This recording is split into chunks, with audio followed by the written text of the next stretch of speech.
Hi అండి అందరికీ welcome to RK's kitchen. ఇది వచ్చేసి నిన్న మా ఇంట్లో మా అమ్మ నా కోసం చేసిన చికెన్ ఇంకా మామిడికాయ కర్రీ అండి. ఇదైతే చాలా తక్కువ వండుకుంటారు చాలామంది, కానీ చాలా బాగుంటుంది. పచ్చిమిరకాయలు ఎక్కువ వేసి పచ్చిమిరకాయల కారంతో వండుకుంటే చాలా బాగుంటుంది.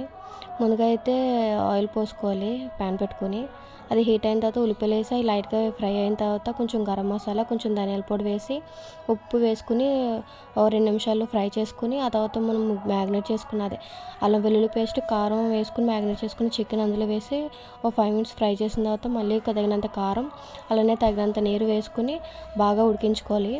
అది బాగా ఉడుకుతున్నప్పుడు మనం కోసుకున్న మామిడికాయ ముక్కలు అందులో వేసేసుకోవాలి. ఇవి తొందరగానే ఉడికిపోతాయి. మామిడికాయలు అయితే ఒక 5 మినిట్స్ తర్వాత ఉడికిపోతుంది. అలా మనకి ఎంత అయితే థిక్నెస్లో కావాలో అంతవరకు ఉంచుకొని స్టవ్ ఆఫ్ చేసుకోవడమే. ఇదైతే చాలా బాగుంటుందండి. ఈ వీడియో కనుక మీకు నచ్చితే లైక్ చేయండి, షేర్ చేయండి, అలాగే నా ఛానల్ సబ్స్క్రైబ్ చేసుకోండి.